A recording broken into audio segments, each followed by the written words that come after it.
The next presentation has two presenters, Amanda Moser and Jon McCabe.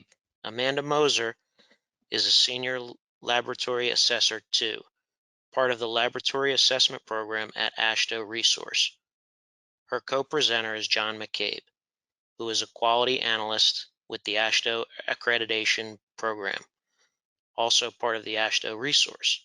AASHTO Resource was formerly AMRL.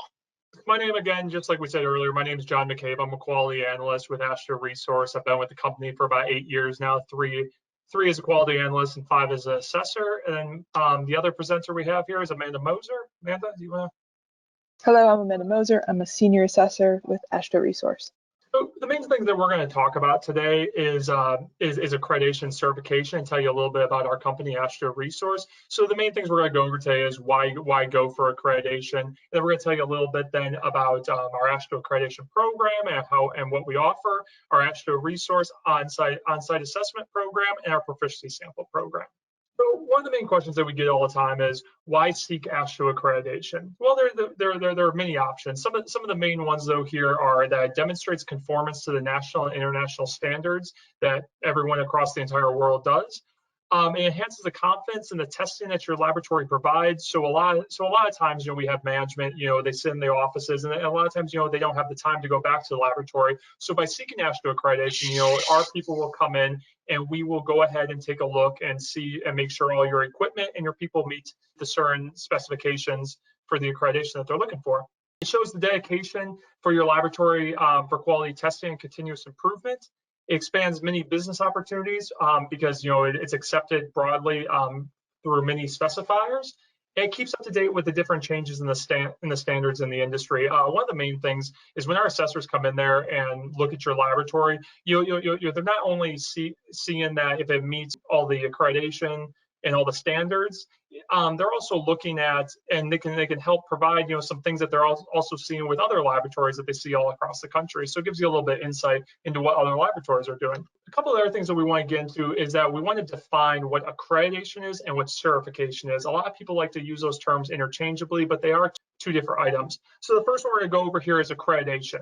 So accreditation is a voluntary process in which an agency is evaluated for compliance against a certain set of established criteria. It's basically a confirmation by a third party that an agency has demonstrated competence to carry out specific activities. One of the many examples that we always give for that is an accredited college or university. So the main thing to remember here is that accreditation is always voluntary. The laboratory is seeking the accreditation and saying, hey, we would like to be accredited through your agency. And accreditation is basically certifying a company or an agency. Then on the flip side, then certification is written assurance that a person, product, or process conforms to the specified requirements and standards. So when accreditation is the agency being looked at, certification is the person, product, or process being looked at. So some of the examples we have here is the Napa storage tank inspectors. They have to be certified to make sure that all the tanks meet the safety specifications. And we have many technician certification programs. We just heard from one, the last presentation. We have many others through state DOTs or ACI or NICET, and there's many others. So again, those are the two main things. Accreditation is an agency being looked at, and certification is a person, product, or process being certified. Well, now with all that background information, we're going to get into the AASHTO Resource Accreditation Program, or the APP program as we call it. So there's many steps to go into seeking accreditation. So we always like to use this nice little chart here that shows the road to AASHTO accreditation. The first step that your laboratory always needs to take a look at is you need to make sure that the laboratory has a quality management system, or QMS, that meets the specifications that the laboratory needs to comply with. Now for AASHTO, we base everything off of R18, which is a quality management system standard, and the laboratory needs to show that it meets that before they do anything else. Then after that is shown, then we can get scheduled an on-site assessment, or right now during our times, we're doing remote assessments. And then they need to enroll in our proficiency sample program, which we're going to get into what the proficiency sample program is a little bit later with Amanda. And then you need to submit the initial accreditation review form and all the supporting documentation. Your assessor will help you with that. And then finally, then you need to receive your on-site assessment.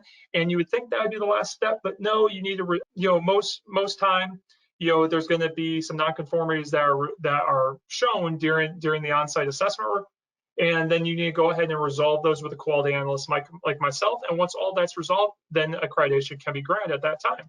A little bit of background then here for the AASHTO accreditation program. It was established in June 1988 by AASHTO.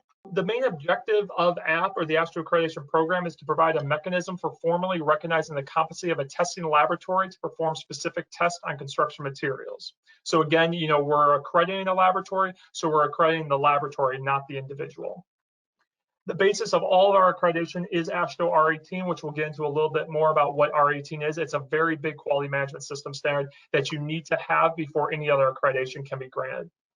And then again, there goes that word, it's a voluntary program, and it's offered to all laboratories across the entire country, independent laboratories, producer laboratories, university laboratories, and any governmental laboratories. So here just goes a little chart here about all the different kinds of programs that we offer accreditation in. Currently, we have roughly just over 2,000 labs accredited, and our big four there are aggregate, soil, concrete, and asphalt mixture, as you can see there by the chart.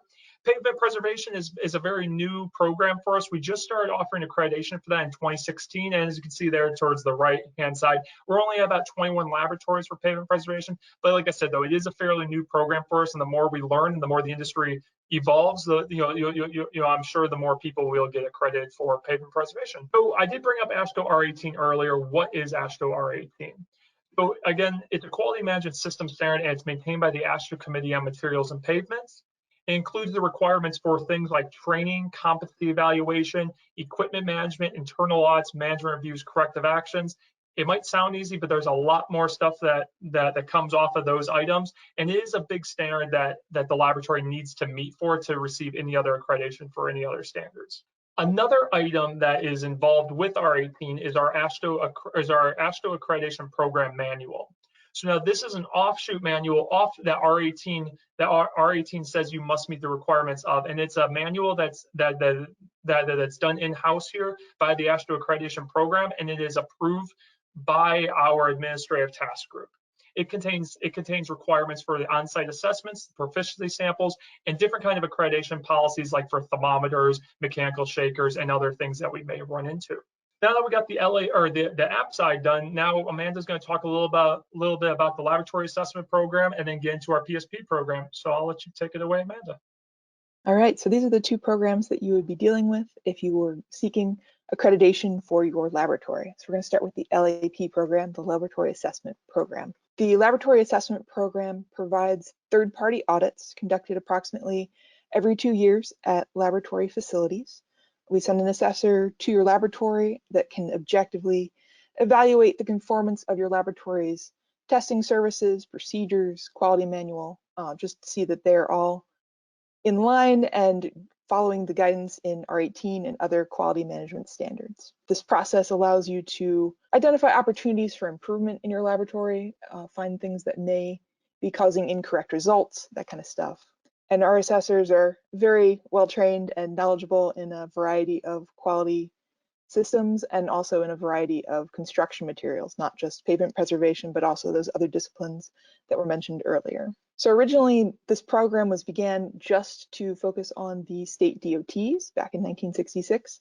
We've since then expanded our focus to allow commercial laboratories and university laboratories to be included in this and benefit from the same standardization that the DOTs were receiving. And now we have over 2,000 laboratories in the program.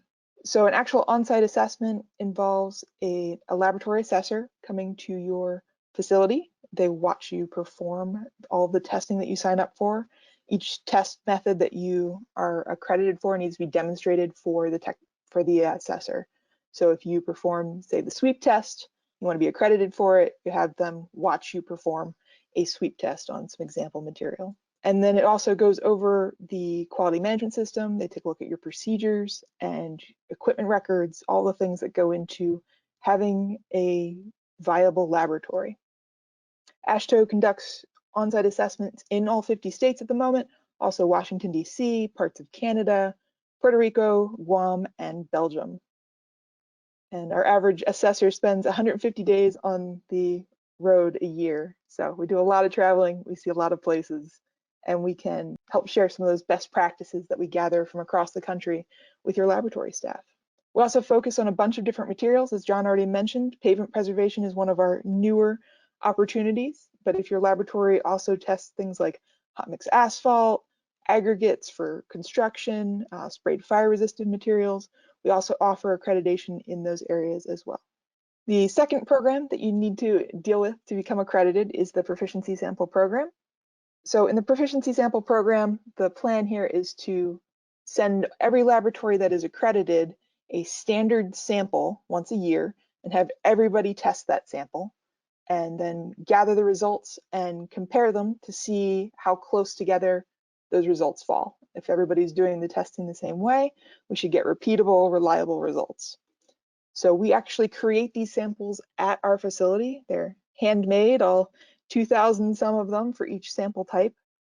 So then we make them at our facility, ship them out across the country. As you can imagine, the FedEx drivers love us.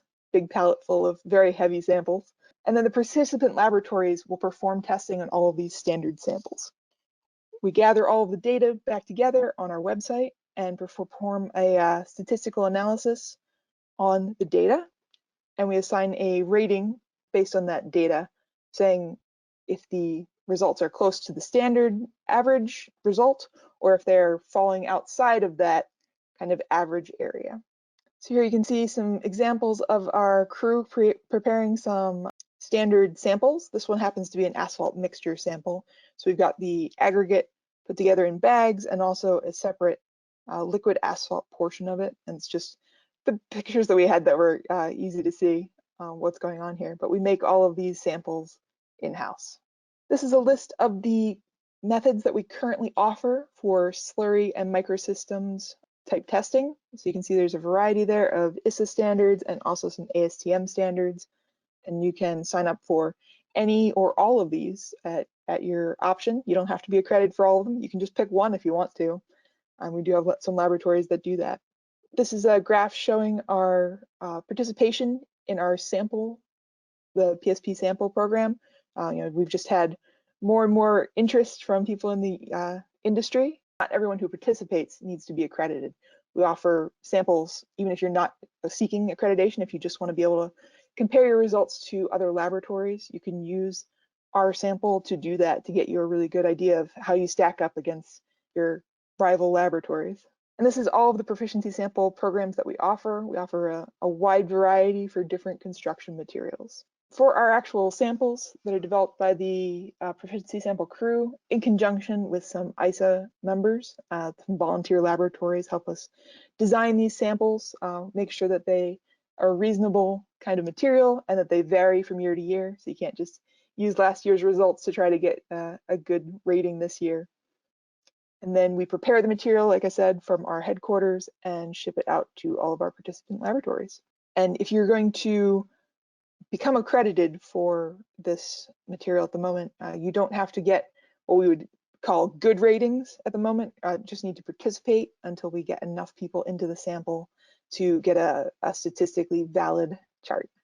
This is an example of a PSP rating. So what we do is we average up the results and find kind of the center point of the data that we receive.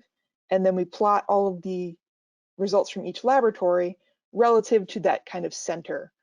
So you can see the red dot represents an example laboratory. That is where their data fell on this particular chart. So anything that's outside of that oval drawn on the graph there is considered kind of a extraneous result, something that's fairly far from the average. For most samples, this would require someone to investigate to see what happened, to do a corrective action and try to figure out what might be affecting their sample results, because you want to make sure you're getting good test results, and this is evidence that maybe something is going wrong here. We also give you the opportunity to view your performance data over time. So you can see if your numbers consistently fall higher than the average, fall lower than the average, kind of go up and down. Maybe there's a trend, and this can be very useful when trying to diagnose specific problems that come up with your testing. So the PSP program has a lot of benefits. It lets you monitor both your testing apparatus and your operator skill under actual conditions. You can show evidence that your testing is conforming to the testing procedures because you are getting these repeatable results. It can be used to settle disputes between laboratories potentially, and data can also be used by the standard writers to help establish some reasonable repeatability limits. We also offer extra proficiency samples. These are proficiency samples that are not sent out at the same normal time every year. Usually everybody will be getting their proficiency sample the same month out of the year and then sending in their results. But if you had a problem with your equipment or you had a question about what kind of results you were getting some other time, you can ask us to send you an additional proficiency sample that you can kind of test as a blind sample, and then we can show you how your data stacks up against the average previously determined. And that was all we had. These are some ways that you can contact AASHTO resource. Thanks, everybody. The preceding was produced by the National Center for Pavement Preservation. More information can be found on the web at pavementpreservation.org. Additional support provided by Michigan State University.